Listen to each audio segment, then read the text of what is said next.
तो सवाल जवाब सैटरडे के एक और एपिसोड में आप सब लोगों का स्वागत है। और आज का क्वेश्चन पूछा है रेडिएटर खान ने, जिनके बहुत से क्वेश्चन है। सबसे पहले world war Hulk versus ruin king Thor.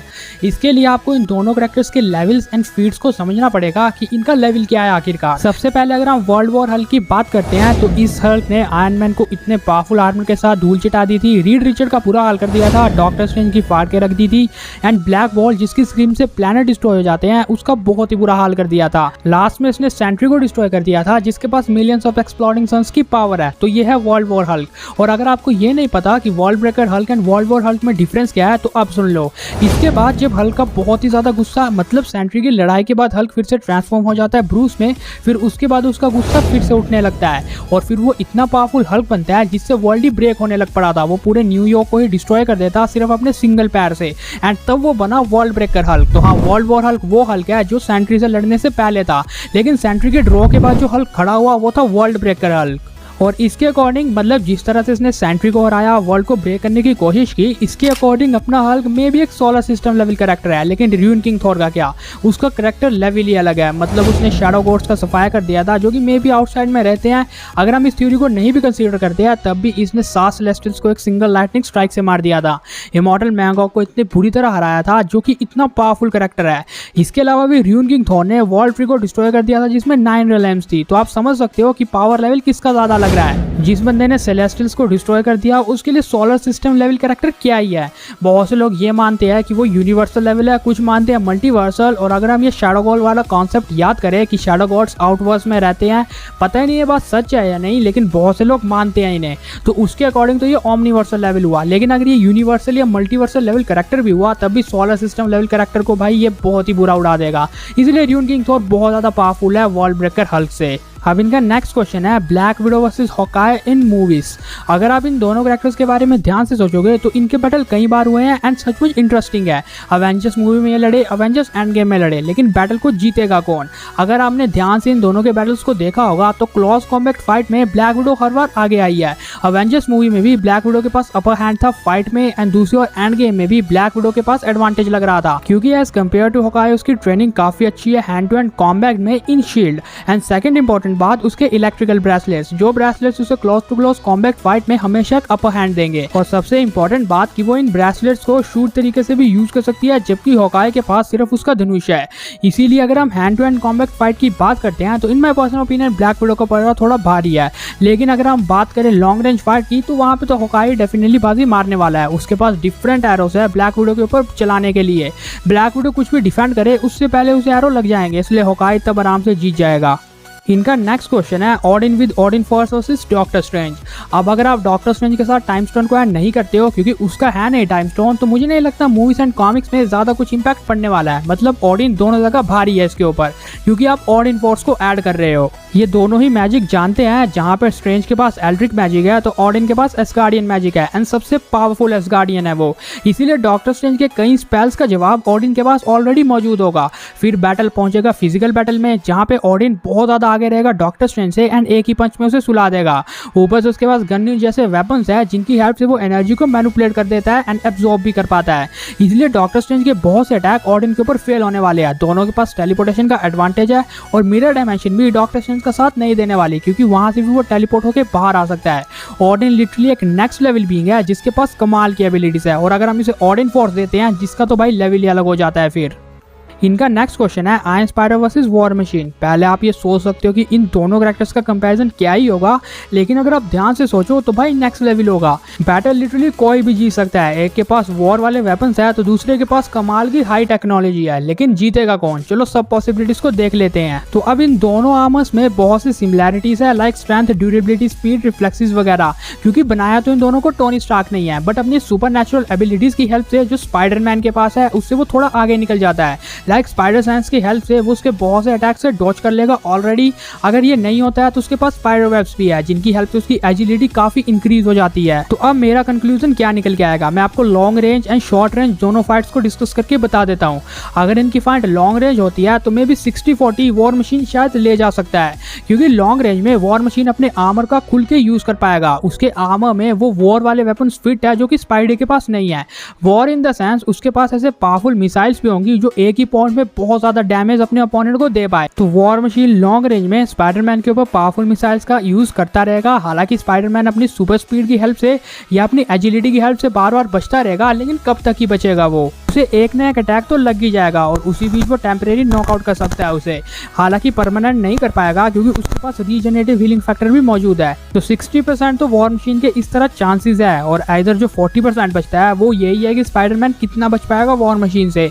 अगर बहुत ज्यादा अटैक्स को डॉज कर पाता है फिर वॉर मशीन के ऊपर अटैक करता है तो तुम्हें भी पता है क्या होने वाला है, क्लोज कॉम्बैट फाइट।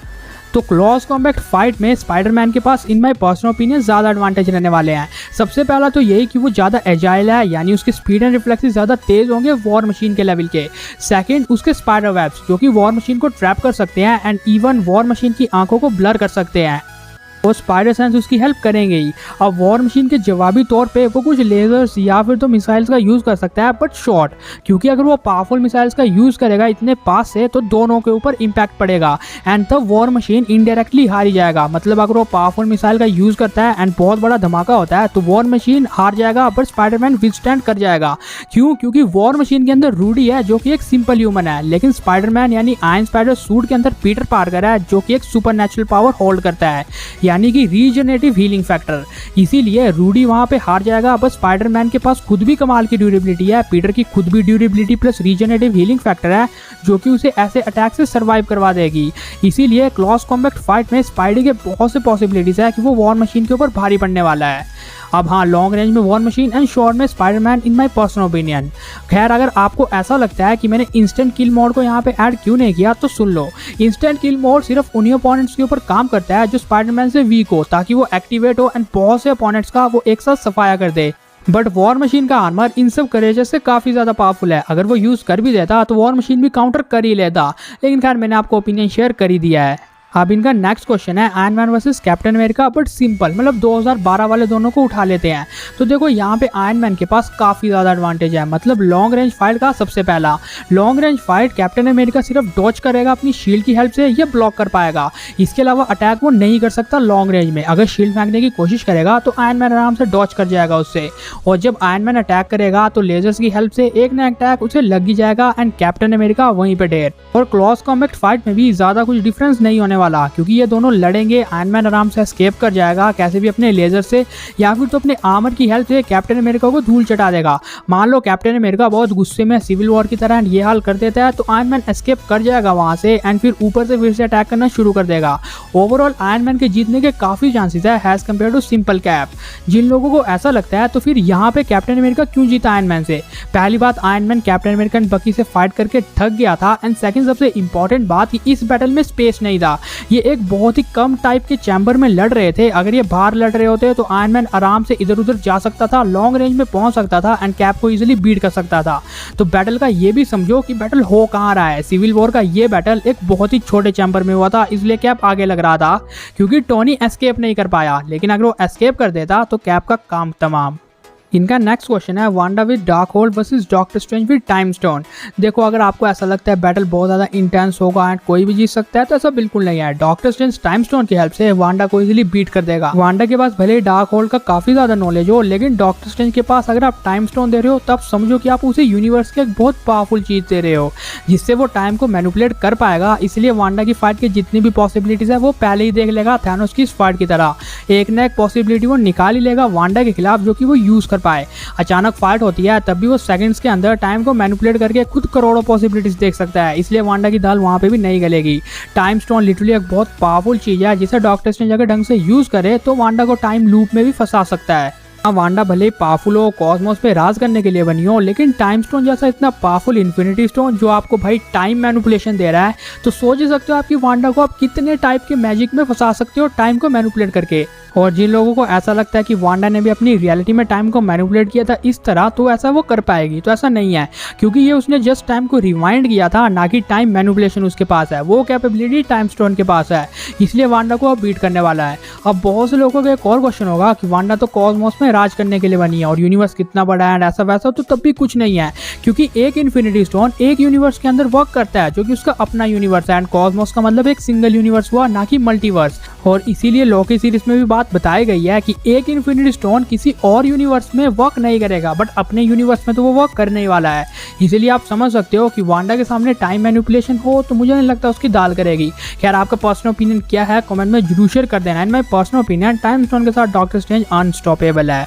इनका लास्ट क्वेश्चन है infinity war Thor versus iron with mark 85। देखो, बैटल सचमुच थोड़ा बहुत टेंस तो हो सकता है, but infinity war Thor clearly winner है, क्योंकि उसका लेवल बहुत ज़्यादा अलग था। पहली बात, वो गुस्से में है, स्ट्रेंथ ड्यूरेबिलिटी में भी काफ़ी आगे है। आयरन मैन अपने कोई भी अटैक करेगा तो अपनी ड्यूरेबिलिटी से ही थॉर उन्हें काउंटर कर लेगा। मोस्ट प्रोबेबली स्टॉर्म ब्रेकर से भी इजीली वो उन्हें काउंटर कर सकता है या डॉज कर सकता है। Second, iron man speed and reflexes के मामले में भी थॉर के लेवल का ही पहुंच जाता है, मतलब थॉर भी बहुत ज़्यादा तेज है। ऊपर से टेलीपोर्टेशन थॉर को और एडवांटेज दे देती है। इसीलिए close to close combat fight में भी थॉर काफ़ी आगे है, क्योंकि उसने अवेंजर्स 1 में जिस तरह आयरन मैन के आर्मर को तोड़ा था वो इसके साथ भी कर सकता है। उसकी रिपेयर इटसेल्फ एबिलिटी वर्क तो कर सकती है, बट कब तक करेगी? थैनोस ने भी उसके बाद भी उसे हरा दिया था, तो थॉर भी ऐसा कर सकता है। ऊपर से उसके पास स्टॉर्म ब्रेकर है जो कि उसे बीच से कट भी कर सकता है, क्योंकि थैनोस की बॉडी के ऊपर जिस वेपन ने इंपैक्ट दिखाया वो आयरन मैन के इस आर्मर के ऊपर भी दिखा सकता है। इसलिए इन my personal opinion strength durability में दोनों में थॉर आ गया है, एक्सपीरियंस में वो आ गया है, वेपन भी उसके पास काफ़ी कमाल का है, टेलीपोर्टेशन उसके पास है, तो इन सब एबिलिटीज की हेल्प से easily infinity war Thor iron man with mark 85 को बीट कर देगा। खैर, इनके क्वेश्चन तो यहीं पे खत्म होते हैं। अगर आपने कोई नया क्वेश्चन पूछना हो तो #AskAssistant करके अपना क्वेश्चन कमेंट कर दीजिए। बट रुको, तो मैं अपने इस चैनल पे व्हाट इफ सीरीज भी शुरू करने वाला हूँ, जहाँ पे हम व्हाट इफ एंड आगे कुछ भी लगा देंगे। मतलब अगर ऐसा होता तो क्या होता एंड ऐसा होता तो क्या होता, मतलब डिफरेंट पॉसिबिलिटीज को कैलकुलेट करना। आपने ये सेम कई चैनल्स में देखा होगा, तो क्यों ना हम भी ट्राई करें इसको। अगर आप इंटरेस्टेड हो तो कमेंट कर दो कि पहला व्हाट इफ का एपिसोड किस चीज में बनाए हम। और बाकी हम इस वीडियो को यहीं पे खत्म करते हैं। अगर आपको वीडियो पसंद आया होगा तो इसे लाइक कर देना, शेयर कर देना, हमारे इस चैनल को सब्सक्राइब मार के बगल वाले बेल आइकन को भी जल्दी ऑन कर देना। Thanks for watching this video.